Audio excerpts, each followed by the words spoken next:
کوفے کے قبیلہ حوازن میں ایک بچہ جنم لیتا ہے جو بڑا ہو کر ایک بہادر سپاہی بنتا ہے، لہذا اسے اپنے قبیلے کا سردار بنا دیا جاتا ہے۔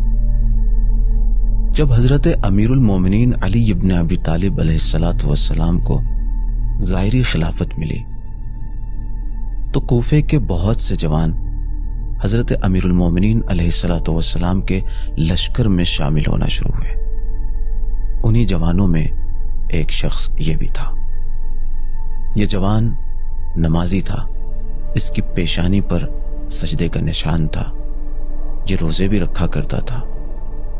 اس نے 16 بار حج انجام دیا، وہ بھی اس وقت کے سخت حالات میں جب لوگ گھوڑوں کے ذریعے یا پیدل سفر حج پر جایا کرتے تھے۔ جنگ صفین میں یہ شخص مولا علی علیہ السلام کے ہمراہ حاکم شام کے خلاف لڑتا ہے، اور اس جنگ میں وہ زخمی بھی ہوتا ہے، جس کی وجہ سے لوگ اس کو مبارکباد بھی دیتے ہیں کہ تم مولا کی رکاب میں جنگ کرتے ہوئے زخمی ہوئے ہو۔ لیکن اس جوان میں کچھ کمیاں تھیں، کچھ خرابیاں تھیں، کچھ برائیاں تھیں جنہوں نے اسے حق کے محاذ سے دور کر دیا اور باطل کا طرفدار اور پرستار بنا دیا۔ اس کی پہلی خرابی یہ تھی کہ وہ اپنے پیٹ کا غلام تھا۔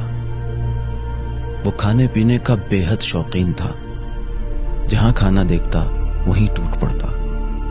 پھر وہ یہ نہیں دیکھتا تھا کہ کھانا کیسا ہے اور کہاں سے آیا ہے، حلال ہے یا حرام ہے، صرف اسے کھانے سے مطلب تھا۔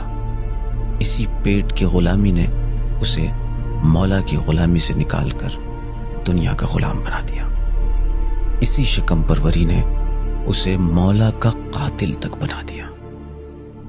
اس جوان کے اندر جو دوسری خرابی تھی وہ یہ تھی کہ اس کے اندر حسد کوٹ کوٹ کر بھرا ہوا تھا۔ یہ کسی کو بھی اپنے سے اونچے مقام پر نہیں دیکھ سکتا تھا۔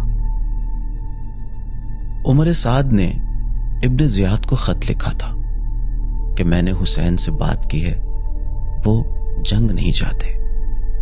میں نے ان کے سامنے 3 راستے رکھے ہیں، یا تو وہ مکے اور مدینے چلے جائیں، یا کسی ایسی جگہ چلے جائیں جہاں وہ سکون سے رہ سکیں، یا تیسرا راستہ یہ کہ وہ بیعت کر لیں۔